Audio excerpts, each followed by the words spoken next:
Alors aujourd'hui on est au petit potager en mandala. Donc là ça faisait 15 jours que je m'étais absentée.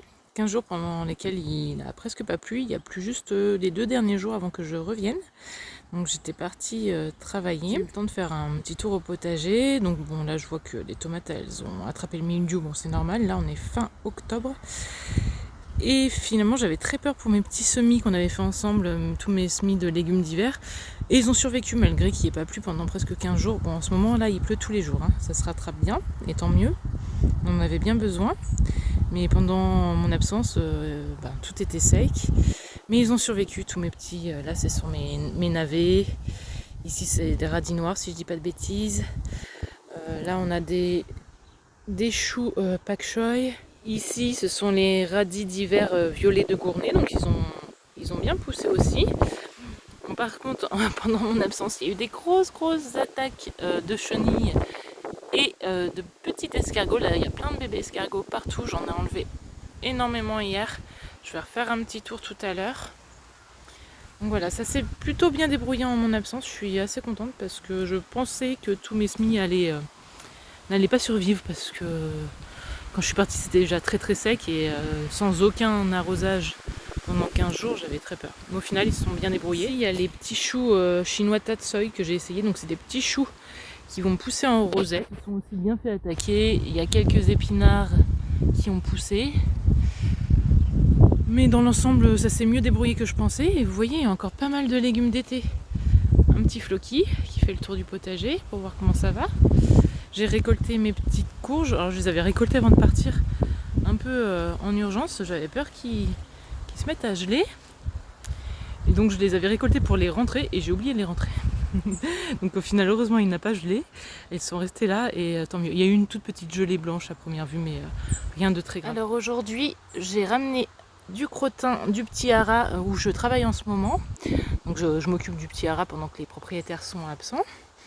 Et j'en profite pour récupérer du crottin. Je vais en profiter pour faire un apport de crottin sur toutes les plates-bandes du mandala et dans le jardin forêt. Je suis presque embêtée pour faire mon apport de crottin parce que j'ai encore quasiment tous les légumes d'été qui sont en place, à part les tomates et les concombres. Les courgettes, elles donnent encore, mais beaucoup moins qu'avant, mais elles donnent encore. J'ai les petites tomates là qui donnent encore, même si elles ont le mildiou. Elles sont encore très bonnes en plus. Donc j'ai des aubergines, j'ai des petits poivrons. J'ai encore un peu de tous les légumes d'été qui sont en place, donc je n'ai pas très envie de les enlever pour le moment. Alors je vais faire le petit apport de crottin entre, et puis je vais rabattre un petit peu ce que je peux au fur et à mesure. Les pieds de tomates qui sont morts, et je pense que les pieds de pâtissons, là ça va être la fin, ils n'en feront pas d'autres. Je vais juste récolter les derniers pâtissons. Mais oui, on est fin octobre et il y a encore pas mal de légumes d'été qui sont bien en place et qui sont encore en forme. Petite aubergine.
terminé de mettre du crottin sur toutes mes plates-bandes. Donc j'en ai mis pas mal sur les grandes plates-bandes qui font le tour du potager et beaucoup moins sur les petites parce que je vais faire une plantation d'ail violet. C'est de l'ail que j'avais planté à l'automne dernier, que j'ai récolté au printemps et j'en ai récolté beaucoup trop pour ma consommation personnelle. Il me reste encore de quoi finir largement l'hiver, donc je vais en replanter quelques gousses pour faire une nouvelle récolte au printemps. Donc voilà, hop, j'ai aussi mis un petit apport de fumier au jardin forêt, je vais vous emmener voir ça. Voilà le jardin forêt, donc j'ai récolté toutes les courges qui avaient poussé. Là c'est encore les topinambours que je récolterai cet hiver quand j'en aurai besoin. J'ai aussi les crônes du Japon à aller voir, mais je pense que c'est encore trop tôt, hein, ils ont encore tout leur feuillage pour les récolter. Donc j'ai fait des apports de fumier surtout autour des petits arbres fruitiers que j'ai installés au printemps.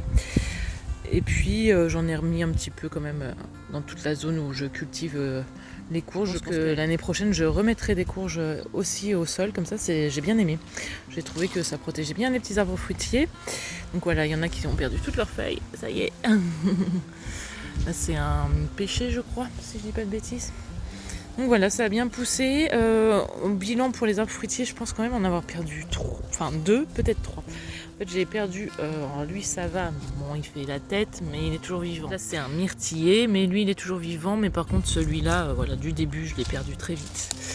Donc lui je pense qu'il est vraiment mort ce coup-ci. Bon, on laisse tomber. J'ai lui qui est mort de certaines. J'ai aussi mon kiwi qui n'a pas survécu. Moi, je suis pas vraiment étonnée parce que les kiwis, il leur faut beaucoup d'eau et je me doutais que sur mon terrain, ça irait pas. Kiwi, je l'avais mis dans un coin un peu plus humide du terrain, mais il a pas survécu. Voilà, j'ai cassé un peu la tige pour être sûre, mais donc je sais pas. Je pense que je vais laisser tomber. Je vais pas en implanter ici. Alors, je suis un peu déçue parce que je voulais le faire courir tout le long du grillage comme ça. Et ça m'aurait plu de faire ça. Mais je pense que c'est juste mission impossible de faire pousser un kiwi ici. Alors peut-être que je réessayerai, mais ça serait un petit peu du temps perdu si je réessaye. Mais enfin bon, je suis un peu têtue. Sinon, j'essaierai peut-être d'en faire pousser un sur le terrain de Lounassa près de la mare. Mais ça ferait pas le petit rendu que je voulais sympa le long de la clôture. Mais bon, tant pis. Et j'ai ce pied de vigne. Alors, j'ai un doute. Hein. Il est peut-être encore vivant. Et il avait beaucoup peiné toute la saison. Là, il a eu beaucoup de mal, contrairement à l'autre. J'en ai un autre qui est planté de l'autre côté là-bas, qui s'est très bien plu. Lui, il a eu beaucoup de mal et j'ai un doute. Bon, je vois qu'il y a encore des bourgeons et tout. J'ai pas l'impression qu'il soit vraiment desséché, mais j'ai un petit doute. Je sais pas. On verra au printemps s'il repart. Donc sur tous les arbres fruitiers que j'ai, voilà, 2 de morts sûrs et peut-être la vigne, mais je suis pas certaine. Elle est peut-être encore vivante parce que des fois les vignes, elles ont des sales têtes et elles sont toujours vivantes. C'est vrai que quand je compare à celle-ci, celle-ci, bah voilà, bon, elle a encore des feuilles en plus. Et puis elle s'était déjà beaucoup mieux développée. Enfin bon, on verra pour l'autre. En attendant le printemps prochain pour savoir si elles ont survécu, je vais aller planter quelques petites gousses d'ail du coup sur les petites plates-bandes. Je pense que je vais en mettre sur au moins 2. Là-bas il y a mon petit oak qui est pas très en forme, hein. Je vais pas vous le cacher. Donc là mon gros bébé chien, il a vraiment du mal à marcher. Il fait une crise d'arthrite. Il a une patte là qui peut à peine poser par terre. Donc il prend des médicaments et tout, mais après voilà, il a 13 ans minimum. Ça fait 11 ans que je l'ai. Là il va vraiment pas bien, vous voyez. Il va se poser peut-être. Mais il veut me suivre aussi toute la journée, alors j'essaye de l'enfermer au maximum à la maison, mais voilà, c'est compliqué. Il est triste quand je le tiens loin de moi, mais il peut plus me suivre et c'est difficile à ce moment-là, pour eux comme pour nous. Ah, mon gros loulou. Mais c'est pas drôle hein, de voir ces animaux vieillir. Parce que le pire, c'est que lui, dans sa tête, c'est encore un bébé. Hein. Il ne comprend pas que son corps, il suive plus. Il essaye de jouer, bon là, il fait rien, mais la journée, il essaye de jouer avec Nana, la petite chienne là, du Hara, que je garde en ce moment. Et il court sur 3 pattes, mais alors il tient pas debout et il comprend pas. C'est encore un gros bébé dans sa tête. Moi, oui. Moi non plus, elle est pas contente que ça aille pas comme ça. Ça fait de la peine. Bisous.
Coucou! Alors, hier j'ai commencé à planter des petits châtaigniers. Alors j'en ai mis un petit peu sur ce côté-là de la haie, j'en ai mis un plus bas dans le terrain. Et on a deux autres par là, au fond. Donc le but de ces petits arbres, c'est qu'ils poussent, qu'ils me fassent des châtaignes. Et ce sera aussi de les tailler en tétard. Donc en fait, ce sera des arbres que, comme ceux-là, je voudrais les tailler aussi en tétard. C'est deux chênes que je vais rabattre vers 1,70 m à peu près. Alors celui-là il est un peu gros, il aurait fallu le faire plus tôt. Il faut le faire en général quand ils ont un diamètre de 15 cm le tronc. Mais bon, c'est pas grave, il pourra survivre quand même, je vais le faire un peu plus haut je pense. Et je ferai ça que vers le mois de novembre-décembre, pas avant, une fois qu'ils auront perdu toutes leurs feuilles. Et donc comme ça me fera du bois pour les années suivantes, parce qu'un arbre en tétard on peut le tailler à peu près tous les 8 ans. Et contrairement à ce qu'on peut croire, ça paraît un peu cruel de tailler un arbre aussi sévèrement. Mais en fait, on rallonge leur vie. Ça crée plein de petites niches pour les insectes et les oiseaux. Donc ça a plein d'avantages pour la biodiversité. Et puis en plus, ça permet de faire du bois sans couper un arbre en fait. Du coup, l'arbre continue à grandir, à vieillir, et vivre plus vieux qu'un arbre non taillé. Donc je trouve que ça a que des avantages, les arbres tétards. Donc le but du jeu, c'est d'en planter plusieurs. Que ce soit des châtaigniers. Bon, je vais planter là des noyers que j'ai ici, ce sont des noyers issus de semis. Donc celui-là il a 3 ans, hein. Les autres aussi ils sont plus petits. Ils étaient en pot.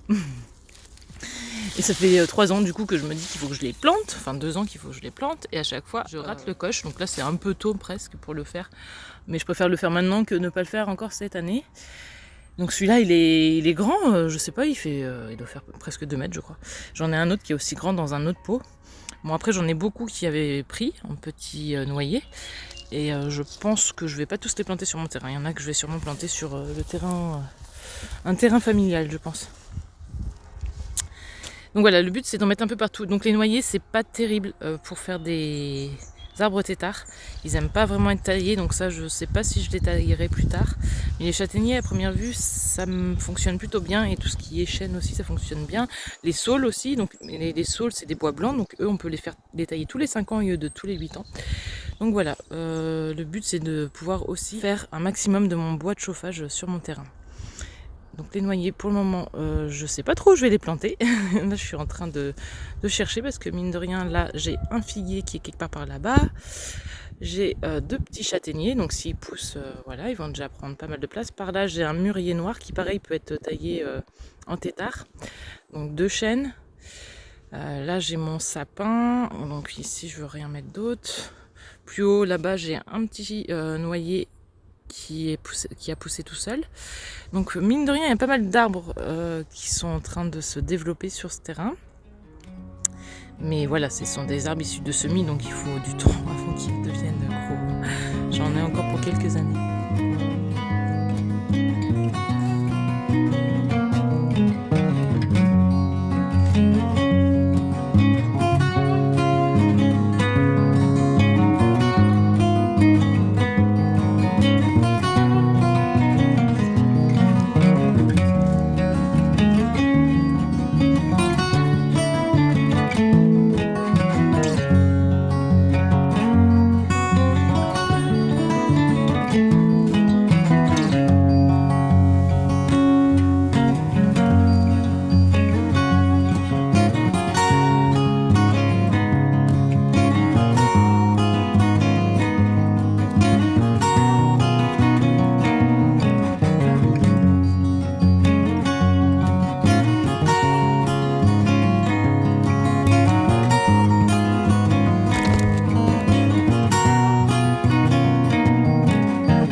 Coucou! Alors hier j'ai déplacé mes petits moutons de parc. Là ils sont juste devant les aromatiques et les médicinales.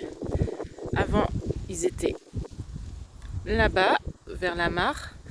Et en fait je les ai bougés de Pâques parce que je voudrais terminer, là j'avais fait une partie de la clôture qui entourait toutes les aromatiques et je vais vous montrer plus haut. Donc voilà, ils étaient dans ce parc là qui fait toute cette longueur comme ça. Et moi en début d'année j'ai fait toute cette clôture tout là comme ça, hop, pour entourer les aromatiques. Et là je veux terminer cette partie là.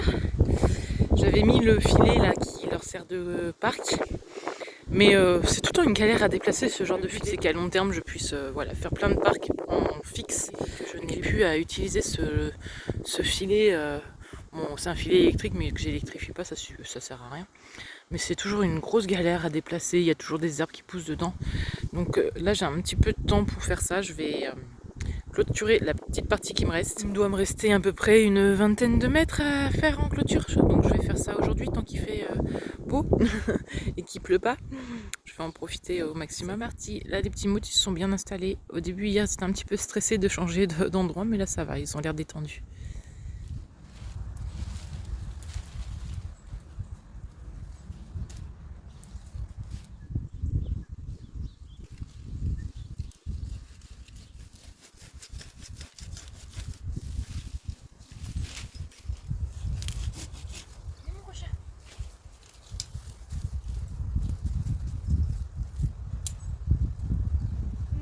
Pour faire la clôture, j'ai voulu commencer à dégager un petit peu tous les lauriers qui avaient repoussé ici. Donc en fait au début c'était une haie voilà, grande comme ça que j'avais coupée.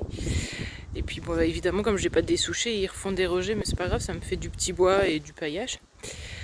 Et puis au final je voulais juste faire un tout petit peu sur le côté pour libérer la place pour faire la clôture. Et puis j'ai tout coupé là de ce côté là. Donc je me suis un petit peu emportée. Mais tant mieux, au moins comme ça c'est fait.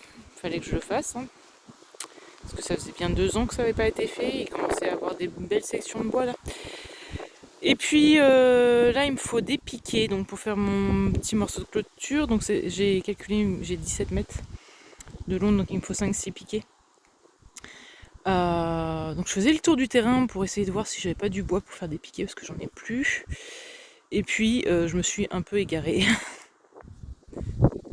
Et voilà, je me suis un peu égarée près de la mare. Donc là, il y a mon élagueuse et mon maître ruban. En fait, je cherchais des grandes branches ou des bouts de bois pour faire des grands piquets de 2 mètres. Et puis, en fait, en passant devant la mare qui commence à se re-remplir, hein, vous avez vu, il y a bien plu là dernièrement. Donc ça, c'est une bonne nouvelle. Bah voilà, je suis encore tombée devant ce gros tas de fouillis. Il y a plein de branches, des morceaux de troncs coupés qui commencent à être à nouveau immergés. Et en fait, j'ai commencé à tout dégager. J'en ai mis là. Et je pense que je vais faire ça pour la fin de journée. Après, je vais aller m'occuper des chevaux. Puis je finirai plus tard. En fait, là, j'ai envie de faire ça, donc je vais le faire. Puis il faut que je le fasse rapidement parce que comme il continue à pleuvoir un peu tous les jours, et ben, il y a des morceaux de bois que je pourrais pas du tout ressortir encore cette année. Donc c'est un peu embêtant. Donc je vais faire ça tranquillement. Puis je vais vous souhaiter une belle semaine et je vais vous dire à bientôt.